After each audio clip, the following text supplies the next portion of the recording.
الله أكبر الله أكبر الله أكبر الله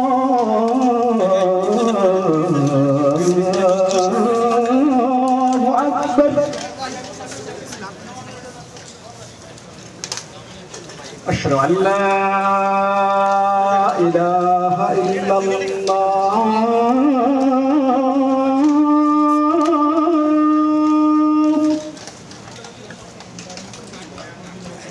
أشهد أن لا إله إلا الله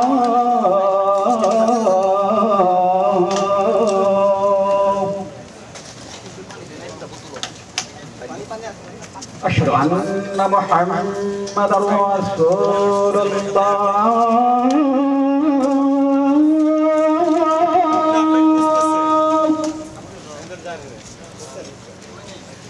أشهد أن محمدا رسول الله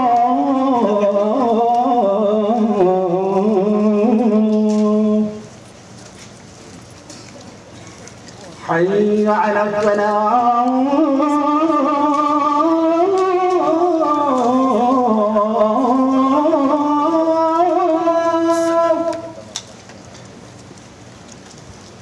حي على الصلاة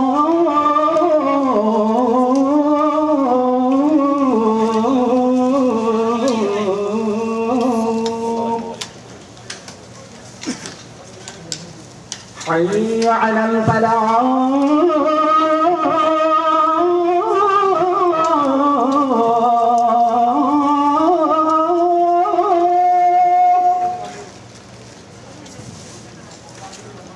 حي على الفلاح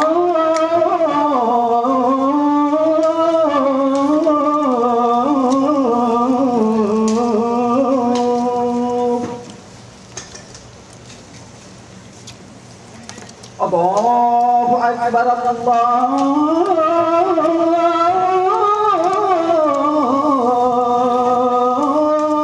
الله أكبر لا إله إلا الله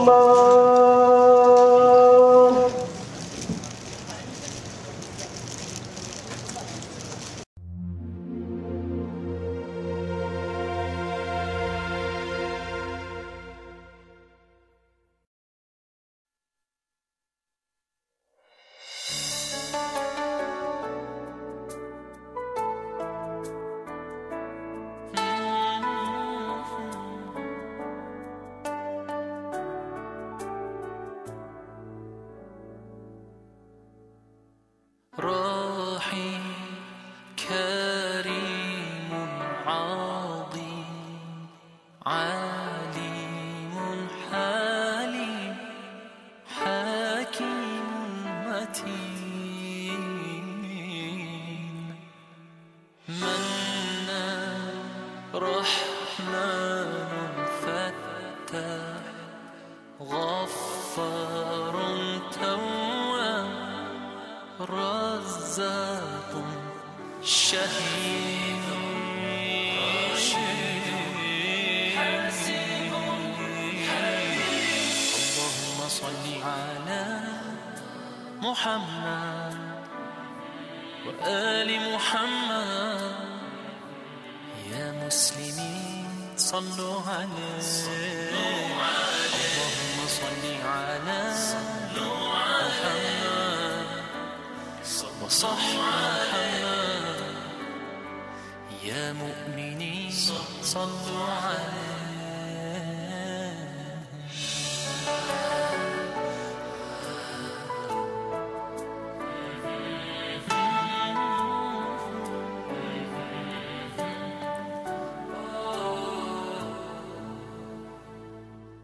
لطيف خبير سميع بصير جليل رقيب مجيب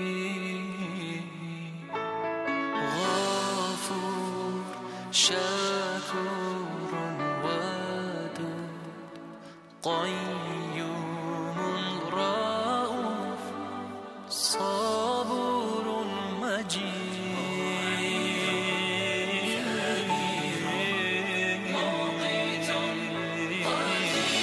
اللهم صل على محمد وآل محمد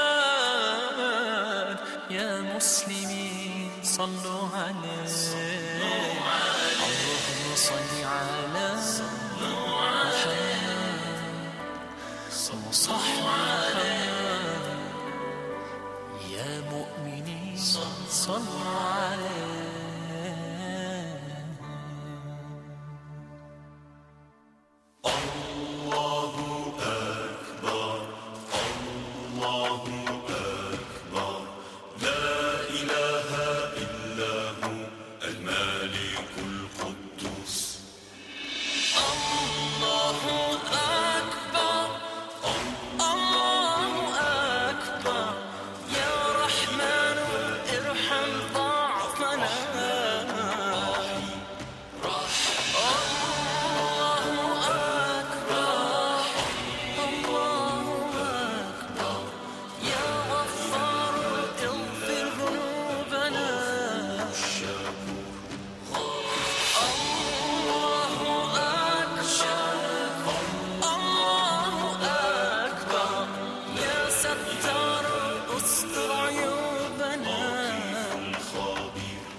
একত্রে বসে আমরা জানি যে অনেক বাংলাদেশি আসবেন এখানে, আপনাদের সঙ্গে দেখা হবে, একত্রে বসে ইফতার করব, এটাই হচ্ছে মূল উদ্দেশ্য, আর কোনো বিশেষ উদ্দেশ্য নেই।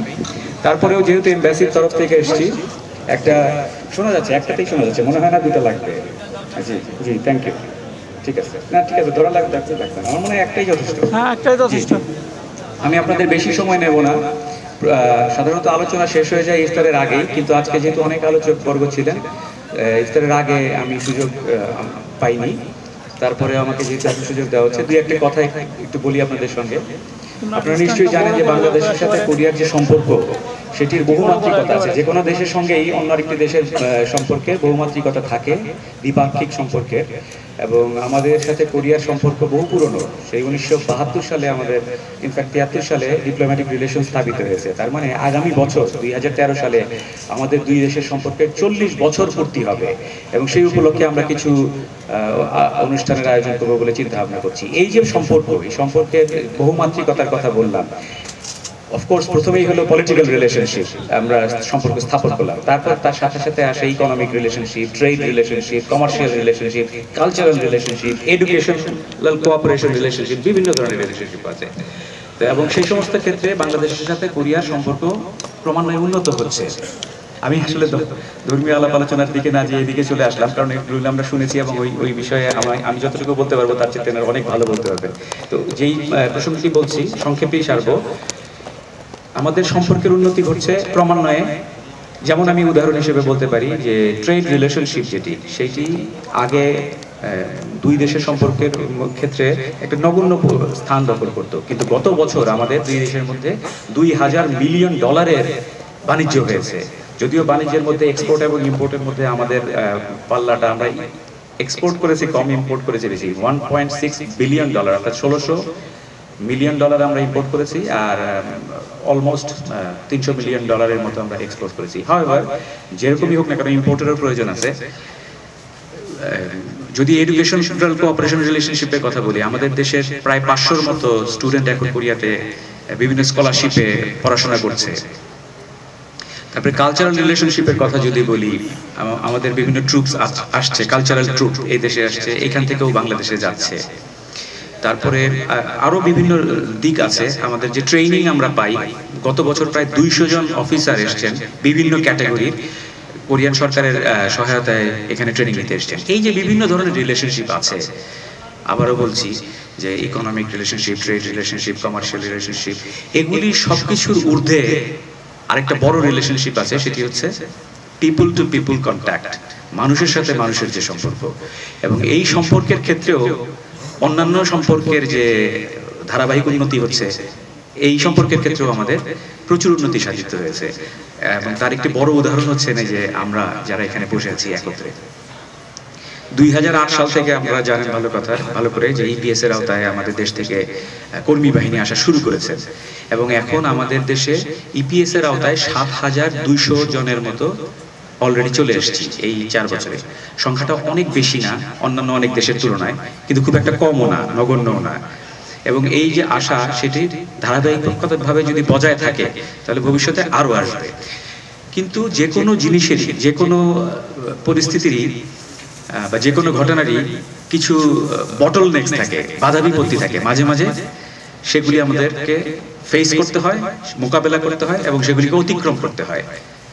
একটা বড় বাধা আপনারা জানেন, এই খোলা মঞ্চেই বলছি যদিও, কিন্তু সবাই আমরা বাংলাদেশি, একটা বড় আমাদের ইস্যু, ইংরেজিতে বলতে হয় বোন অফ কন্টেনশন। যখন আমরা কোরিয়ানদের সঙ্গে নেগোসিয়েশনে যাই, Korean ministry of employment and লেবারের সঙ্গে, এইচআরডি কোরিয়ার সঙ্গে, কেবিজ এর সঙ্গে বা ইমিগ্রেশনের সঙ্গে, যখনই আমরা বিভিন্ন সময় সরকারি পর্যায়ে নেগোসিয়েশনে যাই, তখন প্রথম না হলেও দ্বিতীয় যে কথা তারা বলে, বা অনেক ক্ষেত্রে প্রথম কথাই বলে যে আমাদের অবৈধ শ্রমিকের যে ইস্যু, সেইটির কথাটা বলে। এবং এইটি শুধুমাত্র আমাদের দেশের জন্যই যে প্রযোজ্য তা না, 15টা দেশ থেকে তারা কর্মী বাহিনী নিয়ে আসে, প্রত্যেকটা দেশের জন্যই প্রযোজ্য। আমাদের ক্ষেত্রে ওই প্রথমেই যে কথাটি বলে আমাদেরকে কাবু করে দেয়, আমি বলবো নেগোসিয়েশন করতে গেলে, যে আমরা যখন কোনো কিছু দাবি দেওয়া করতে যাই, তখনই বলে যে তোমরা তোমাদের অবৈধ শ্রমিকের সংখ্যা কমাও। আপনারা শুনে খুশি হবেন যে আগে একটা সময় 82% ছিল, এখন সেটি কমে 45% হয়েছে। একদিক দিয়ে এটা ভালো, প্রত্যেকটা তথ্যেরই কিছু ভালো দিক থাকে, আবার কিছু মানে দুঃখের দিকও থাকে। এর অর্থ হলো যে অনেক বাংলাদেশি আসলে চলে গিয়েছে, কিন্তু আবার অনেক বাংলাদেশি এসেছে। বৈধের সংখ্যা যেহেতু বেড়েছে, সুতরাং পার্সেন্টেজ অনুযায়ী আমাদের অবৈধের সংখ্যা কমে গেছে। সেইটি তখন আমরা তাদের কাছে বলি যে এরকম তো কমে যাচ্ছে, তো আমাদের আরো বেশি বেশি করে বৈধভাবে নিয়ে আসো। তো তারা সেই ব্যাপারে আমাদেরকে সহযোগিতা দিতে চায় অবশ্যই, কিন্তু তাদেরও একটা স্ট্যান্ডার্ড মেনটেন করতে হয় প্রত্যেকটা দেশের জন্য। শুধু বাংলাদেশের জন্য এককভাবে কোনো সুযোগ সুবিধা তারা আলাদাভাবে দিয়ে দিতে পারবে না। তাহলে বাকি যে 14টা দেশ আছে তারাও বলবে যে আমরা কি করলাম, আমাদেরকেও সেই সুযোগ সুবিধা দাও। এখন যদি সুযোগ সুবিধা সবাইকে দিতে হয় সমানভাবে, লেভেল প্লেইং ফিল্ড সবাইকে অফার করতে হয়, তাহলে তাদের কিছু আইন কানুনের পরিবর্তন করার কথা তারা চিন্তা ভাবনা করে সবসময়। এই যে কোনো আইন কানুনই স্ট্যাটিক থাকে না, স্থিত থাকে না, ডাইনামিক হয়, পরিবর্তিত হতে থাকে সময়ের চাহিদা অনুযায়ী, যুগের চাহিদা অনুযায়ী, প্রয়োজনের নিরিখে সেগুলি চেঞ্জ হয়। এবং আপনারা তো নিশ্চয়ই জানেন, তবু আমি আবার রিইটারেট করছি, আবারও বলছি যে যেই সুযোগ সুবিধা তারা রিসেন্টলি দিয়েছে, 1 জুলাই থেকে চালু হয়েছে, যে ইপিএস এর আওতায় কিংবা আইটিএস এর আওতায়, ইপিএস এর পূর্ব যে ব্যবস্থাটি ছিল সেটির আওতায় যারা এসেছেন, তাদের মধ্যে যারা 2টা রি এন্ট্রি সিস্টেম তারা চালু করেছে। আবারও বলছি, অনেকেই জানেন। প্রথম হচ্ছে হলো কমিটেড ওয়ার্কারদের জন্য, যারা একই সঙ্গে একটানা 5 বছর এখানে কাজ করেছেন কিংবা 6 বছর কাজ করেছেন যদি আইটিএস এর আওতায় এসে থাকেন, এবং কোনো কারখানা পরিবর্তন করেন নাই, জব চেঞ্জ করেন নাই। তাদের জন্য সবচাইতে বড় সুবিধা আছে, সেটি হচ্ছে তারা দেশে গেলে 3 মাস পরে কোনো পরীক্ষা ছাড়া, কোনো ট্রেনিং ছাড়া, অর্থাৎ এই জিপিএস টপিক যেটা দিতে হয় এখন, পরীক্ষা ব্যতি রেখে এবং ট্রেনিং ব্যতি রেখে তারা আবার চলে আসতে পারবে। অবশ্যই ভিসা নিতে হবে, অন্যান্য প্রসিডিওর কমপ্লিট করতে হবে, কিন্তু এই সুযোগটি তারা দিয়েছে। এবং তারা আসতে পারবে যদি আগে যে কারখানায় কাজ করতো সেই কারখানার মালিক চায়, এবং আপনিও যদি চান, মানে যিনি আর কি আসবেন, তাহলে 3 মাস পরে তারা চলে আসতে পারবেন। এই সুযোগটা একটা বড় সুযোগ বলে আমি মনে করি। এবং